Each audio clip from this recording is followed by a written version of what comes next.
If you have never competed or observed a person compete in a long-distance run, I can assure you that it is a magnificent feat. From the young to the old, running is a sport that all can enjoy and excel at with the proper preparation.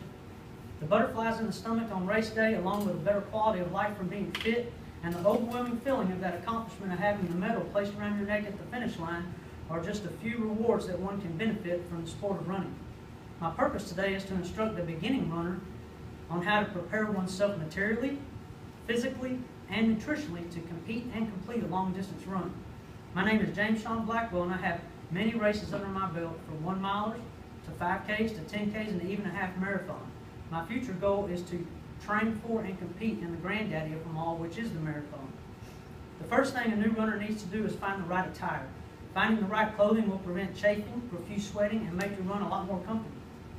Running shorts or pants or tights for the ladies and a good running shirt with moisture-wicking material is paramount. This is an example of a pair of running shorts for men.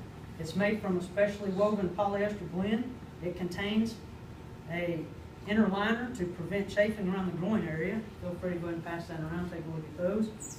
This is an example of a running shirt. It's also made from a specially blended polyester that wicks away the sweat away from the body as you run. Go ahead and take a look at that. Ladies, you need the same thing. Not only do you need the good running tops and good running bottoms, you need something else. You need a good sports bra made from a good quality moisture-wicking material. Go ahead and pass that around. Karen Janos, a double New York Marathon finisher, says that a good sports bra is a must. Do not skimp in this area, ladies. The most important piece of attire is the running shoe. I have multiple examples up here. I've got some men's running shoes, some ladies' running shoes, and even some running shoes for the little ones. Every runner is different. Mike St. Laurent, who has 13 marathons under his belt, tells us because each runner is unique in how much they train and what their running style is, there is no perfect running shoe. Runners have different gaits, so the shoes are made with different supports to support those different gaits. A gait is how a runner's foot strikes the ground while they run. Some runners have neutral gaits, some runners pronate, and some runners supinate. Pronation is the inward roll of the foot while you run, while supination is the outer roll of the foot while you run. According to Brad Walker with Injury Fix, running in the wrong shoe can lead to problems such as arch pain, heel pain, ankle pain, shin splints, and even back pain. My biggest problem with the wrong running shoe is developing a blister about halfway through my run.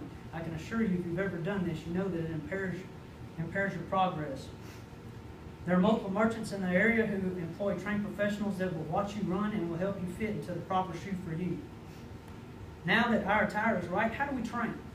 I researched some advice from Coach Jenny Hatfield with Active.com. Coach Jenny says to come up with a plan. Life is busy. Plan your days and find a good running regimen. Train with consistency. There will be good days and there will be bad days. Train through the bad days and train even harder on the good days. Find a good, comfortable pace. To go long distances, you have to find that perfect medium between exertion and speed. Work on your longer distances. Every week while you're running, add a half mile to the end of your run at the end of your week, and eventually you'll get to where you need to be. Running with a group of friends can add motivation and make your runs more enjoyable. Condition your mind. I always like to say mind over matter. If you don't mind, it doesn't matter. Make sure that you do a good warm-up. Some runners even like to take a hot shower before they hit the road or the track because it helps their muscles get moving. While you're running, be cognizant of your posture and your stride. This will help prevent injuries in the long run. Now that we have a few tips on training and running, what about the runner's diet? Dr. Liz Applegate wrote a great article for Runner's World titled The Healthy Runner's Diet. Dr. Applegate gives 6 tips for runners. 1. Consume foods from seeds and seeds themselves like beans, grains, and nuts.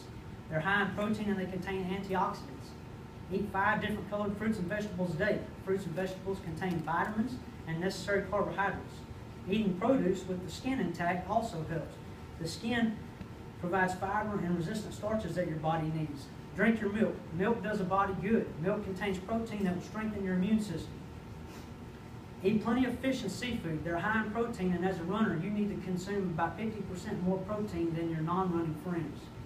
Also, Dr. Applegate says to eat plenty of meat, eggs, and poultry. Dr. Applegate says that a vegetarian diet is not good for a runner, so if you're a vegetarian, you may want to find something else to do. Now that we have discussed some diet tips for runners, we can begin to wrap up this block of instruction. For all you novice runners or novice runners in the making, you should have a better understanding and a good place to start your journey into the running world. This study is merely the tip of the iceberg. From the standpoint of attire, there are hundreds and hundreds of products on the market. There are many different training regimens from the advice of many different coaches. And the diet. If you like to eat, then running's for you. During training, my appetite increases 2 times while I'm training. I want to leave you with a quote from Dean Karnazes. Run when you can, walk if you have to, crawl if you must. Just never give up.